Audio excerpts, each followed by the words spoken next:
سمجھیے کہ امام بخاری کہہ رہے ہیں کہ to be a perfume seller and sell perfumes is a good profession, it's allowed. خوشبو بیچ سکتے ہیں، اس کے ذریعے سے آپ پیسے کما سکتے ہیں. مشک بیچو، مشک بیچنا بھی درست ہے، کوئی حرج نہیں ہے، مشک بیچ سکتے ہیں. یہ بیان کیا. اتنا خیال رہے کہ یہ عطر میں، پرفیوم میں دھوکہ بہت ہوتا ہے. بعض مرتبہ کہتے کچھ ہیں، ہوتا کچھ ہے، مکسنگ ہوتا ہے، پیور نہیں ہوتا ہے، پیسے بہت مار لیتے ہیں. اس میں تھوڑا احتیاط کرنا پڑتا ہے. جو جانکار آدمی ہو، معتبر ہو، اسی سے لینا چاہیے. بعض مخصوص کمپنیاں ہوتی ہیں، ان کا عطر بہت اچھا ہوتا ہے، انہی سے لینا ہے. اب عود کے بارے میں، اجمل کا عود سیوفی سب سے اچھا ہوتا ہے، مہنگا ہے.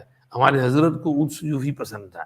میں کبھی انڈیا جاتا تو وہ بامبے سے حضرت کے لیے عود سیوفی لاتا. بہت مہنگا، 100 پاؤنڈ کی اتنی بوٹل آتی تھی چھوٹی سی اس زمانے میں، لیکن حضرت کو پسند تھی، حضرت لگاتے تھے. تو یہ ہے عود سیوفی اجمل کا.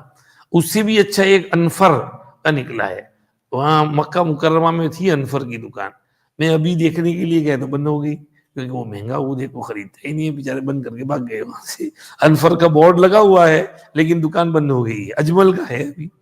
تو اجمل کی عود کی بھی اقسام ہیں.